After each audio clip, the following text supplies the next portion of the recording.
할렐루야. 반갑습니다.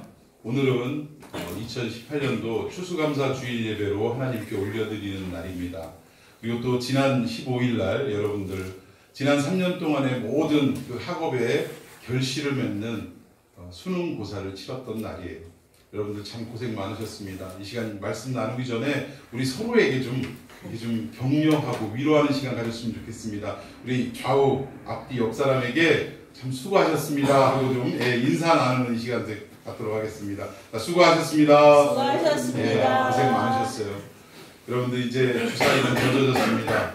온전히 하나님께 여러분의 앞길을 맡기고 또 기도하며 나아가면 하나님께서 반드시 여러분의 삶을 하나님의 계획과 뜻 가운데 인도하게 될 줄로 믿으시기를 바랍니다. 우리가 이런 얘기 있죠. 백그라운드가 든든한 사람은 걱정이 없다. 들어보셨어요? 이런 얘기? 많이들 하시죠? 아무리 내 처한 환경이 어려울지라도 예를 들어서 우리 아버지가 어마어마한 분이시라면 여러분들 걱정이 있겠어요? 없겠어요? 없지요. 근데 여러분들 우주 만물을 창조하시고 모든 인생의 삶을 주관하시는 그 하나님이 생사화복을 주관하시는 하나님이 우리의 아버지가 되신다는 사실입니다. 여러분 믿습니까? 아멘. 그 하나님이 우리의 아버지가 되실 때 우리에게는 두려움도 없고 염려할 것도 걱정할 것도 없다라는 거예요. 그 하나님이 여러분의 일생을 책임지시고 또 하나님의 계획하신 바대로 이끌어 가실 것을 믿으시기 바랍니다. 예, 그렇게 축복합니다. 자, 오늘 추수감사주일을 맞이해서 우리가 사도행전 강해를 쭉 해나가다가 오늘은 특별히 신명기 말씀을 통해서 추수감사주일의 그 유래인 초막절에 대해서 좀 잠깐 살펴보는 이 시간을 갖도록 하겠습니다. 그래서 제목을 초막절에 담긴 의미, 그래서 약 3가지 정도로 여러분에게 과연 우리가 추수감사주일을 어떠한 마음과 어떠한 정신과 어떠한 자세로 드려야 하는지에 대해서 잠깐 살펴보고 넘어가는 이 주일이 되도록 하겠습니다. 이스라엘의 절기가 크게는 7가지가 있습니다. 7가지가 있는데 그 7가지 안에서 정말 핵심이 될 수 있는 중요한 절기는 3가지인데 그게 첫 번째로 6월절입니다. 6월절. 그리고 두 번째는 77절. 우리가 맥주 주일로 드리는 그 주간이기도 합니다. 77절. 그리고 마지막 3번째가 오늘 우리가 추수감사주일로 드리는 모델이라 할 수 있는 초막절. 다른 말로 수장절이라고도 하고 또 장막절이라고도 이야기합니다. 이 초막절은 무엇을 의미하냐면 한 해 동안 농사를 지어서 거두었던 모든 것들을 이제 창고에다가 저장해 놓고 이제 겨울을 내면서 다음 해를 준비하는 그 시기를 초막절 또는 수장절, 장막절이라고 이야기하는 것입니다. 그래서 오늘 우리가 추수감사주일 예배를 드리는데 사실 이 추수감사주일의 이 유래는 초막절이 유래가 돼야 되는데 미국에서 건너온 추수감사주일이 우리에게 유래가 돼가지고 11월 셋째 주에 우리가 지금 절기로 지키고 있다는 거예요. 근데 이 추수감사주일을 따지고 보면 미국에 즉 영국에 있던 그 우리 청교도들이 신앙의 자유를 지키기 위해서 신앙의 자유를 위해서 하나님을 온전히 섬기기 위해서 자기가 살던 나라를 버리고 포기하고 그리고 그 핍박에서 벗어나기 위해서 어디로 갑니까? 지금의 미국 신대륙으로 간다는 거예요. 아메리카 대륙으로 간다는 거예요. 근데 처음에 그곳에 도착했을 때 의학이 발달한 때도 아니었고 또 여러 가지로 힘들고 어려운 상황이고 또 계절도 기후도 맞지 않아서 거기에 처음에 도착하자마자 추위에 얼어 죽고 또 배고파서 굶어 죽고 또 그 지역이 맞지 않아 풍토병에 죽어갔던 사람들이 절반이 가까이 된다고 해요. 270여 명이 그곳을 자유를 찾아 떠나갔는데 절반 가까이가 그렇게 죽어나갔다고 합니다. 그리고 농사를 져야 되는데 아무것도 준비되어 있지 않는데 그 지역에 사는 인디언들이 여러 가지 옥수수, 감자 이런 것들을 씨앗을 주어서 그것을 농사를 져가지고 이제 거두고 여러분 농사를 안 져봐서 잘 모르겠지만 첫 해에 농사를 지면 수확물이 어떻게 풍성할까요? 보잘것없을까요? 보잘것없어요. 어떤 농사든지 첫 번째 심는 것은 열매가 그렇게 많지 않습니다. 그런데 그들이 거두었던 그 곡식들, 그 열매들은 정말 보잘것이 없었다는 거예요. 그리고 그 열매를 거두기까지 수많은 사람들이 죽어갔다는 것입니다. 그럼에도 불구하고 이들이 그 보잘것없는 곡식들, 열매들을 거두어서 모은 다음에 이렇게라도 하나님 허락해 주신 것 감사합니다 라는 마음으로 하나님께 그것을 올려드리고 예배하고 축제로 삼았다라는 거예요. 이것이 추수감사주일의 유래라는 것입니다. 그러니까 우리가 돈 많이 벌고 출세하고 많은 것들을 누리고 살아서 하나님께 감사가 아니라 사실 추수감사절 그 자체는 너무나도 형편없고 감사할 내용도 없고 거둔 곡식도 보잘것이 없는 상황임에도 불구하고 그것을 가지고도 하나님께 감사할 수 있는 그 절기에서부터 유래가 되었다는 거예요. 여러분, 오늘도 우리의 지난 1년의 삶을 한번 돌이켜 보십시다. 어떻습니까? 여러분, 하나님 앞에 이 정도로 내가 축복받았습니다. 이 정도로 제가 좋은 삶, 멋진 삶을 살았습니다. 많이 거두었습니다. 이러신 분들이 있어요? 많지 않을 겁니다. 대부분 보면 참 근심 걱정 많았던 한 해고 염려와 불안 가운데 살아왔던 한 해라고 생각이 될 것입니다. 그럼에도 불구하고 우리가 이 추수감사주일에 그래도 우리가 육신적으로는 내놓을 만한 것 없고 자랑할 만한 것 없지만 그래도 여기까지 인도하신 하나님의 그 은혜를 생각하면서 우리가 이 추수감사주일을 지켜야 한다는 거예요. 여러분 동의하십니까? 네, 여러분 비록 며칠 전에 수능을 망쳤다 할지라도 그랬다 할지라도 하나님 앞에 나의 모든 삶을 인도하실 것을 믿고 하나님 수능 점수가 안 좋은 것조차도 하나님의 은혜인 줄로 믿습니다 라고 고백하며 나아가는 여러분이 되어야 할 줄로 믿습니다. 이스라엘 백성들은 이 절기를 철저하게 지켰다는 거예요. 여러분 AD 70년에 이스라엘이 망했습니다. 로마에 의해서 완전히 짓밟혀지고 예루살렘 성벽이 함락되고 완전히 패망했어요. 나라를 잃어버렸습니다. AD 70년에서부터 1948년 다시 이스라엘이 나라를 세우기까지 무려 1900년 가까이를 나라 없는 백성으로 이 나라 저 나라를 떠돌아다니면서 그렇게 흩어져 사는 민들레 홀씨처럼 흩어져 살아가는 그런 백성들이었다는 거예요. 그럼에도 불구하고 이스라엘 백성들이 자기 민족성과 자기들의 정체성을 잃지 않고 무려 1900년, 2000년이 가까운 그 시간이 흘렀음에도 불구하고 자기들의 민족성을 끝까지 붙들고 나라를 세울 수 있었던 것은 바로 무엇이냐? 그 힘의 원동력이 절기를 지키는 이 부분에 있었다는 거예요. 절기를 지키면서 뭘 생각했을까요? 하나님이 그들에게 언약하신 말씀을 기억하고 하나님이 반드시 이 나라 이 민족을 버리지 않고 다시금 회복시킨다라는 이 약속의 말씀을 붙들고 살아갔기 때문에 그리고 부모 세대는 자녀 세대에게 이 말씀을 계속 대물림하며 교육하고 가르쳤기 때문에 이들이 이 말씀을 붙들고 절기를 지키면서 결국은 2000년 가까이 나라 없는 민족으로 흩뿌려져 살아감에도 불구하고 다시 결국 나라를 세울 수 있었다라는 사실입니다. 여러분 이런 차원에서 이 절기가 얼마나 중요하냐면 하나님께서 이스라엘 백성들을 사랑하신다라는 언약의 말씀을 이 절기를 통해 구체화했다라고 해도 과언이 아니라는 사실이에요. 이 절기를 통해서 여러분들을 향한 하나님의 언약의 말씀이 다시 한번 회복되어지는 이 시간이 되기를 예수님의 이름으로 축원해 드리겠습니다.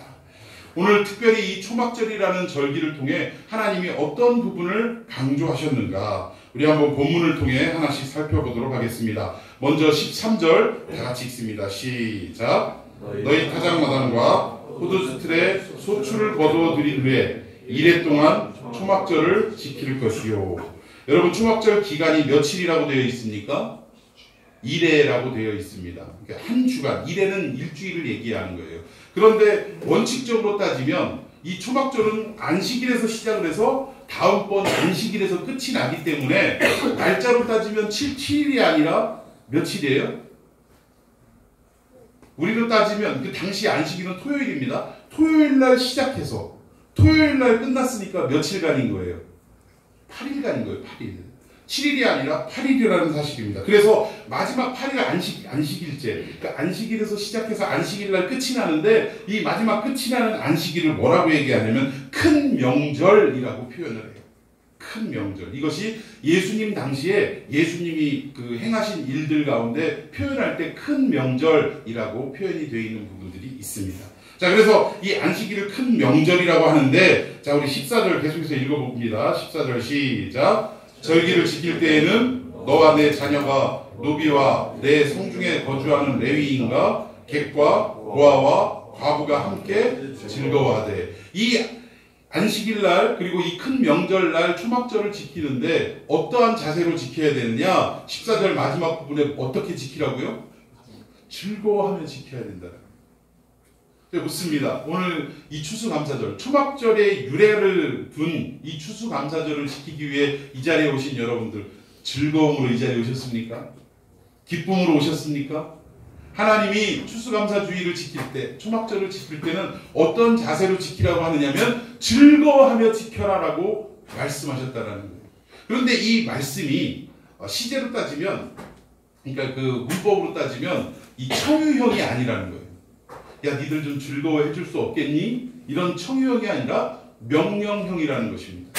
니들의 상황이 어떻든지 간에 지금 눈물이 날 상황이든지 아니면 아파서 신음을 할 상황이든지 상관없이 어떻게 하라?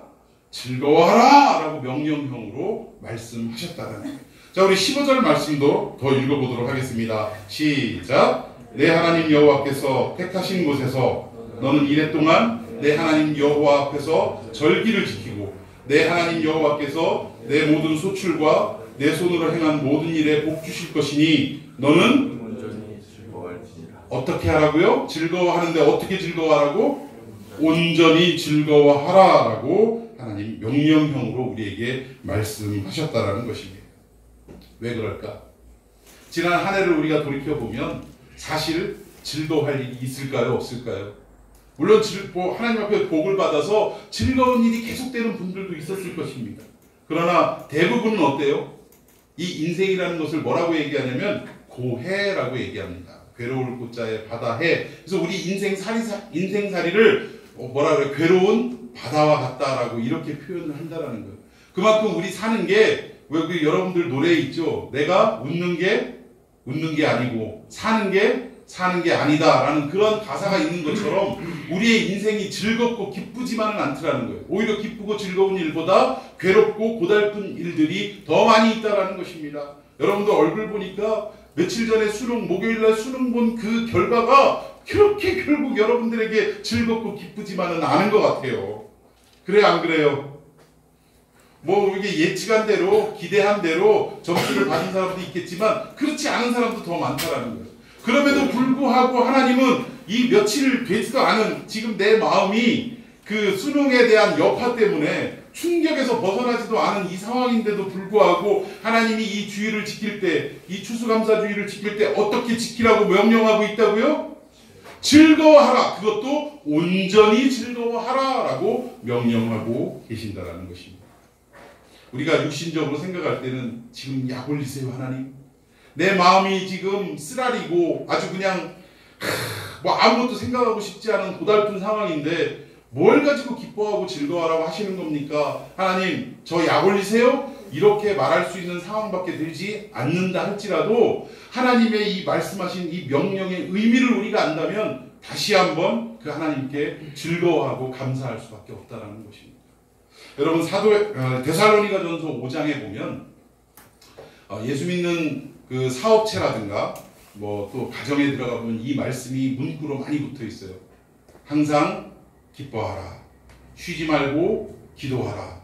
범사에 감사하라. 이 내용이 딱 붙어 있는 경우가 많이 있을 것입니다. 그런데 좀 전에 말씀드렸듯이 기뻐할 일도 없는데 어떻게 항상 기뻐하냐 이 얘기예요. Always, 어떻게 항상 늘 기뻐할 수 있느냐 이거예요. 그럼에도 불구하고 하나님은 우리에게 이것 역시 명령형으로 항상 기뻐하라 라고 말씀하셨는데 이 말씀에 담긴 의미가 뭐냐? 이것은 우리 보고 뭐 슬픈 일이 있는데 그냥 억지로 웃음 지으면서 기뻐하라 그런 차원이 아니라 이 안에는 하나님의 의지가 담겨 있다는 사실입니다. 무슨 말씀이에요? 항상 기뻐하라. 이 초막절을 지킬 때 온전히 즐거워하라 라고 명령하실 때는 하나님께서 너희들의 울 수밖에 없는 삶을 고달파할 수밖에 없는 이 삶임에도 불구하고 내가 어떻게 만드시겠다라는 거예요. 내가 너희들의 삶을 즐거워할 수밖에 없는 삶으로 만들어 놓겠다. 항상 기뻐할 수밖에 없는 삶으로 내가 너희들을 인도하고 이끌어 놓겠다라는 하나님의 결심과 하나님의 의도가 이 안에는 숨어져 있다라는 사실입니다. 여러분 믿으십니까? 여러분 우리가 이 말씀을 믿고 의지하고 나아가야 되는 거예요. 저는 이 앞에서 말씀을 증거함에도 불구하고 제 인생조차 뒤돌아보면요, 하루하루가 기쁜 날보다 즐거운 날보다 고달프고 힘겹고 눈물을 흘릴 수밖에 없는 그런 날들이 더 많다라는 거예요. 그럼에도 불구하고 우리가 즐거워하고 기뻐할 수 있는 것은 뭐냐? 내 인생이 지금 고달프고 힘들지만 하나님이 내 인생을 붙잡아서 인도하시면서 반드시 기쁨과 즐거움의 삶으로 만들어 놓겠다라는 그 약속의 말씀을 붙들기에 오늘 하루를 살아갈 수 있는 거예요. 온전히 즐거워하며 살아갈 수 있다라는 사실입니다. 우리의 실력으로는, 우리의 능력으로는 아무리 우리의 삶을 개척하고 노력한다 할지라도 기쁘고 즐거울 일이 있겠습니까? 없겠습니까? 없다라는 거예요. 이 세상에 노력하지 않는 사람이 어디 있습니까?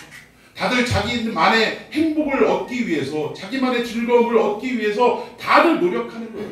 심지어 공부하는 것조차도 내 어떤 행복한 미래, 즐거운 미래를 위해서 공부한다라는 거예요. 오늘은 힘겹지만 그래도 공부한다라는 거예요. 그럼에도 불구하고 내 인생이 내 마음대로 풀리는 경우가 많습니까? 그렇지 않더라고요. 제가 늘 이 공부에 대해서 이야기할 때는 제가 우리 옆집 살던 그 애기 엄마, 지금은 애기 엄마도 아니네, 우리 은석이랑 같은 나이니까 그 막내 은석이 그 같은 나이에 그 어머니가 그 남동생이 하나 있는데 정말 천재였대요. 미국에 있는 유명한 대학에 국비장학생으로 가서 공부 다 하고 학위도 이제 받고 이제는 우리나라에 돌아와서 저쪽 그 연구단지에 취직해서 이제 어떻게 보면 보장된 삶을 살아가기만 하면 되는데, 안타깝게도 그 젊은 청년이 자꾸 평소에도 머리가 아프고 그랬는데, 여러분 한국 사람이 미국 가가지고 병원에 가기가 쉽습니까? 어렵습니까? 쉽지 않아요. 돈이 얼마나 드는데. 그러니까 웬만하면 그냥 약국에 가가지고 약만 먹고 진통제만 먹고 이렇게 살다가 나중에는 쓰러지고 막 이런 일이 생겨서 어쩔 수 없이 병원에 갔는데 병원에서 뭐라고 진단을 내렸냐면 뇌에 종양이 있다 이거예요. 지금은 수술할 단계가 아니라는 거예요. 손도 못 댈 정도로 이미 종양이 확산돼 있고 커져 있고 이제는 마지막을 그냥 하고 싶은 거 하면서 그렇게 마무리하라라는 진단을 받았대요. 여러분 우리 인생이 그런 겁니다. 내가 이렇게 열심히 공부하고 몇 년까지는 내가 이렇게 대학을 가고 대학원을 가고 박사학위를 받고 그리고 이 이후로는 내가 사업을 하든 직장을 들어가든 아름다운 삶을, 행복한 삶을 펼쳐나가면 되겠다라고 다들 준비하고 계획하지만, 계획을 아무리 구체적으로 잘한다 할지라도 우리의 삶에는 예기치 않은 변수가 항상 생긴다. 이 청년이 이제 출세의 길만 달릴 일만 남았는데 갑작스럽게 뇌 종양으로 결국 인생을 마감하고 말았다. 여러분 이런 인생이 우리에게 펼쳐질지 누가 알겠습니까? 그러니까 우리 실력으로 능력으로는 아무리 계획하고 노력한다 할지라도 행복할 수 없고 즐거워할 수 없고 기뻐할 수가 없다라는 거예요. 오늘 하나님께서 너희들 기뻐하라, 온전히 즐거워하라 명령하신 이 명령 속에는 그 능력의 하나님이 우리의 삶을 붙잡아 주셔서 그리고 우리의 삶을 인도하셔서 내가 마침내 그렇게 하겠다라고 보증해 주셨기 때문에 이 일이 가능할 수 있다라는 사실입니다. 여러분 지금 우리나라 대통령 제가 말하고 싶지 않습니다. 자, 그럼 이제 재벌로 얘기합시다. 돈 많은 우리나라 재벌, 지금 삼성의 회장님은 누워 계시고 부회장이 누구예요? 이재용 부회장입니다. 돈 많아요, 적어요? 돈이면 웬만한 거 다 해결할 수 있는 그런 사람입니다. 그런데 어느 날 여러분들에게 이재용 부회장이 와서 장영아 힘들지? 너 걱정하지 마. 내가 네 인생 책임질게 라고 얘기하면 안심이 됩니까? 안 됩니까? 야, 너 우울해하지 마. 너 힘겨워하지 마. 너 정년 퇴직할 때까지 내가 네 일자리 보장하고 월급은 내가 막 남들 500 받을 때 내가 1000만 원, 2000만 원씩 매달 줄 테니까 너 걱정하지 마 하면 즐거움이 생겨요, 안 생겨요? 기뻐요, 안 기뻐요? 기뻐요. 즐거울 수밖에 없습니다. 하물며 인간인 이재용 부회장이 우리의 인생을 책임지겠다라고 얘기해도 우리의 마음이 기쁘고 즐겁거든. 하물며 하나님께서 우리 각자에게 자녀 삼아주시고 내가 내 자녀된 너희들의 인생을 반드시 늘 행복하고 늘 기쁘고 늘 즐거운 삶으로 만들겠다라고 보증해 주셨다면 삼성은 부도 날 수도 있는 회사예요. 그런데 우리 하나님은 부도가 없습니다. 영원하신 분이에요. 근데 그분이 우리의 삶을 보증해 주셨다면 우리가 기뻐하지 않을 일이 뭐가 있고 즐거워하지 않을 일이 뭐가 있겠습니까? 여러분, 이 추수감사 주일 예배, 아니 더 나아가서 우리의 모든 주일을, 더 나아가서 우리의 모든 인생의 살이를 하나님께 맡기고 그분의 약속을 기억하면서 붙들면서 기쁘고 즐겁게 지내는 저와 여러분이 되기를 예수님의 이름으로 축원해 드리겠습니다. 즐거워하십시다. 예, 여러분들 얼굴을 보니까 아직 잘 믿지 못하겠는 것 같아요. 우리 기쁘고 즐거움으로 하나님 앞에 예배하는 저와 여러분이 되기를 예수님의 이름으로 축원해 드리겠습니다. 자, 우리 두 번째는 우리가 초막조를 통해서 얻을 수 있는 것이 무엇이냐? 자, 말씀 보도록 하겠습니다. 신명기 8장 1절에서 11절. 좀 내용은 깁니다만 오늘 설교를 조금 줄이는 대신 그리고 말씀을 좀 읽어보는 시간을 갖도록 하겠습니다. 신명기 8장 11절에서 18절까지의 말씀을 교독하겠습니다. 내가 오늘 내게 명하는 여호와의 명령과 법도와 규례를 지키지 아니하고 내 하나님 여호와를 잊어버리지 않도록 삼갈지어다. 내가 먹어서 배고프고 아름다운 집을 짓고 거주하게 되며 또 내 소와 양이 번성하며 내 은금이 증식되며 내 소유가 다 풍부하게 될 때에 내 마음이 교만하여 내 하나님 여호와를 잊어버릴까 염려하노라. 여호와는 너를 애굽 땅 종되었던 집에서 이끌어내시고 너를 인도하여 그 광대하고 위험한 광야 곧 불뱀과 전갈이 있고 물이 없는 간조한 땅을 지나게 하셨으며 또 너를 위하여 단단한 반석에서 물을 내셨으며 내 조상들도 알지 못하던 만나를 광야에서 내게 먹이셨나니 이는 다 너를 낮추시며 너를 시험하사 아침에 내게 물을 주려 하심이었느니라. 그러나 내가 마음에 이르기를 내 능력과 내 손의 힘으로 내가 이 재물을 얻었다 말할 것이라. 내 하나님 여호와를 기억하라. 그가 내게 재물 얻을 능력을 주셨으니라. 이같이 하시는 내 조상들에게 맹세하신 언약을 오늘과 다시 이루려 하심이니라. 아멘. 이 내용이 무슨 내용이냐면 하나님께서 일찍이 이스라엘 백성들이 어떻게 반응할 것인가를 다 아시고 미리 말씀하신 내용이에요. 얘기인즉슨 하나님이 애굽 땅에서 430년 동안 애굽살이 종살이를 하던 이스라엘 백성들을 모세라는 걸출할 인물을 보내주셔서 지도자로 보내주셔서 이들을 430년 동안의 애굽 삶에서 빼내오신다는 거예요. 그걸 출애굽이라고 합니다. 애굽에서 탈출을 시키시고 광야에서 40년 동안을 헤매게 하실 때 여러분 광야라는 곳은 여기에도 내용에 나와 있지만 건조한 땅, 간조한 땅이에요. 물 하나 얻을 수 없는 그런 땅이라는 거예요. 여러분 인간이 음식은 먹지 않아도 며칠은 버틸 수 있지만 물을 먹지 않으면 일주일을 버티기가 힘든 게 우리 인간입니다. 우리 인체도 물이 몇 프로예요? 70%가 물로 되어 있다는 거예요.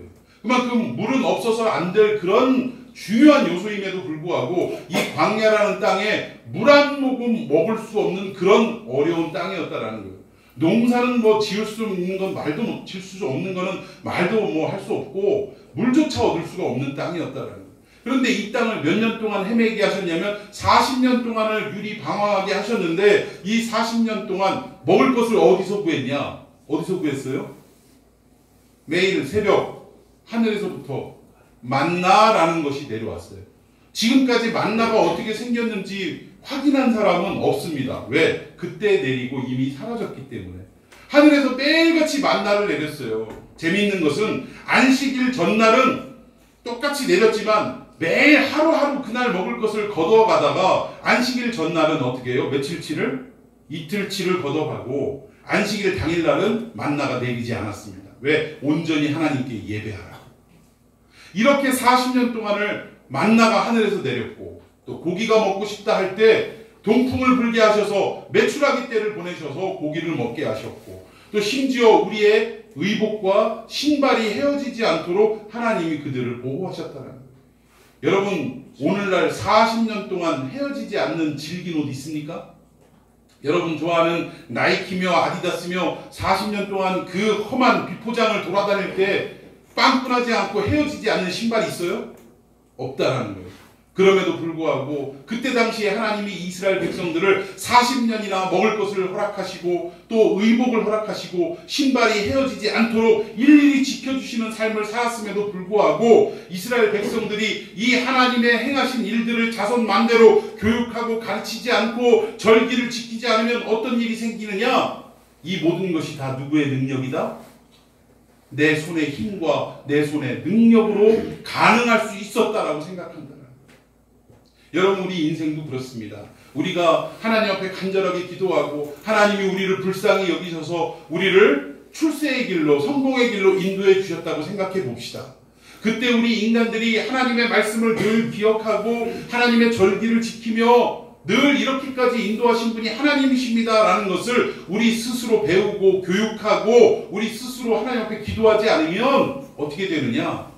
내가 남들 잘 때 공부했기 때문에 여기까지 왔고 남들 먹고 마실 때 나는 그 돈을 아껴서 저축했기 때문에 여기까지 온 게 아니겠느냐라고 자기 스스로에게 공로를 돌리게 되더라는 거예요. 이게 오늘 지금까지 읽었던 신명기 8장 11절에서 18절까지의 말씀인 것입니다. 우리 인간이 그렇기 때문에 하나님이 뭐라고 하시느냐? 너희들은 내가 너희들에게 베풀었던 모든 기적들을, 모든 역사들을 어떻게 하라? 기억하라! 라고 말씀하시는 거예요. 오늘 초막절을 지킬 때 우리의 두 번째 자세는, 첫 번째는 뭐예요? 즐거워하며 지켜야 되고, 두 번째는 뭐예요? 반드시 하나님이 행하셨던 그 모든 일들을 기억하며 지켜야 한다는 사실입니다. 여러분 믿으십니까? 이스라엘 백성들은 지금도 이 초막절이 되면 자기의 어린 자녀들을 데리고 광야로 나아가서 텐트를 치고 일주일을 살아간다고 합니다.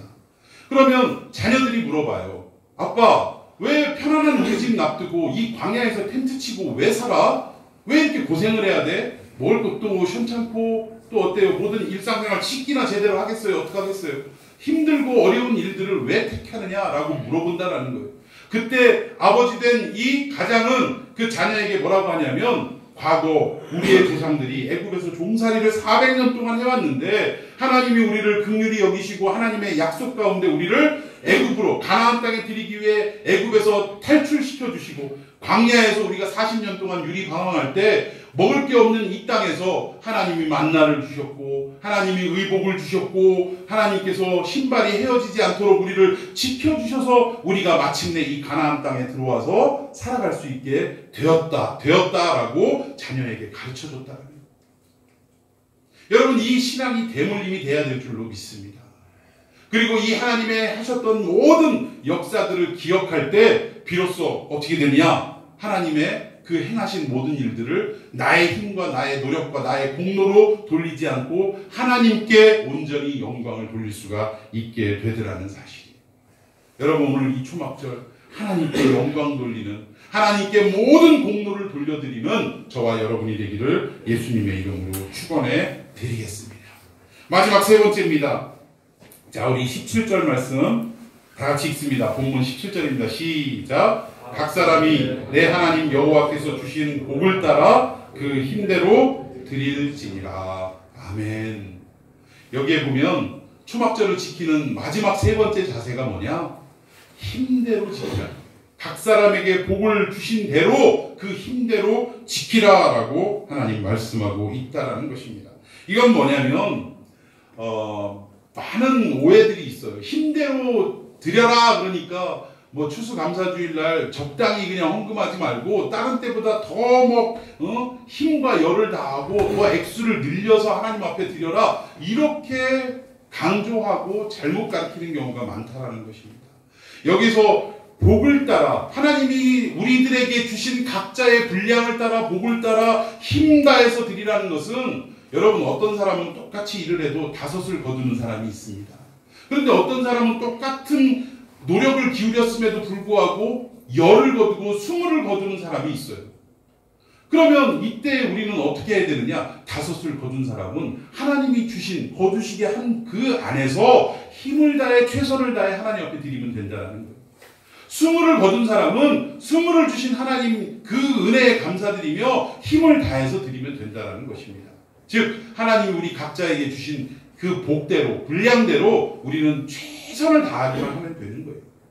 뭐 빚져서 하나님 앞에 헌금하라, 이거 잘못된 겁니다. 하나님 그런 거 요구하지 않으세요. 그리고 하나님은 이 물질에 대해서도 어떻게 생각하고 계시냐. 예를 들어서 이런 겁니다. 어떤 사람은 100만 원을 헌금했어요. 근데 어떤 사람은 10,000원을 헌금했어요. 그러면 우리 하나님, 우리 인간은 100만 원, 에게 10,000원 이러면서 100만 원 한 사람에 대해서 야 대단하네 뭐 이러면서 축혀 세워주고 뭐 이렇습니다. 칭찬을 해주고. 그런데 하나님은 100만 원을 했다고 해서 이야 10,000원 했다고 해서 이게 이러시는 분이 아니라는 거예요. 하나님은 액수를 보시는 게 아니라 무엇을 보세요? 그 헌금을 드린 그 사람의 마음을 보시는 거예요. 그래서 예수님 당시에 헌금을 드린 많은 사람들이 있었는데 부자들도 뭐 엄청난 헌금을 드렸는데 그냥 누가 볼까봐 두 렙돈이라는 것은 어느 정도 수준이냐면 그냥 서민들이 먹을 수 있는 한 끼 식사의 액수 그 정도예요. 그러니까 햇반 하나에 김 하나 뭐 이 정도. 그러면 얼마예요? 한 1-2천원? 이 정도 헌금을 드린 과부, 그나마 그 전 재산밖에 되지 않는 그거 가진 것밖에 없는 그 과부가 그 헌금을 드렸을 때 많은 부자들이 많은 액수를 드렸음에도 불구하고 우리 주님은 뭐라고 평가하셨냐? 이 중에 가장 많이 헌금을 드린 자는 이 과부다라고 말씀하셨더라고요. 왜? 그는 전부를 드렸기 때문에. 힘을 다해서 드렸기 때문에. 여러분 우리가 추수감사주일에 뭐 와가지고 1년에 몇 번 안 되는 이 절기에 특별하게 헌금을 하라라고 강요하는 거, 강조하는 거 뭐 이것도 중요한 일입니다. 그럼에도 불구하고 더 강조해야 될 것은 액수에 강조할 것이 아니라 뭐예요? 우리에게 주신 복의 분량대로 최선을 다해서 하나님 앞에 마음을 드리는 것, 이것이 더 중요하다라는 사실입니다. 더 나아가서 헌금하는 행위를 말하는 것뿐만 아니라 우리의 삶을 드리는 것도 여기에서 강조하고 있다는 거예요. 그냥 헌금 몇 푼 하는 것이 아니라 우리에게 하나님이 복을 주신 그대로 우리가 일상생활을 하면서 어때요? 다른 사람들에게 베풀고 또 예수 그리스도의 향기를 날리며 살아가는 것, 이것이 더 중요합니다. 여러분 동의하십니까? 오늘 이 초막절을 통해서 온전히 즐거워하는 여러분들이 되기를 축원드리겠습니다. 그리고 그 하나님이 행하신 모든 일들을 기억할 수 있는 여러분들이 되기를 바랍니다. 마지막 하나님이 우리에게 주신 그 복의 분량대로 최선을 다해서 헌금은 물론이거니와 우리의 삶 속에서 예수 그리스도를 알리고 나타내고 증거하는 삶을 최선을 다해 살아가는 저와 여러분이 되기를 예수님의 이름으로 축원해 드리겠습니다. 우리 함께 기도하십시다.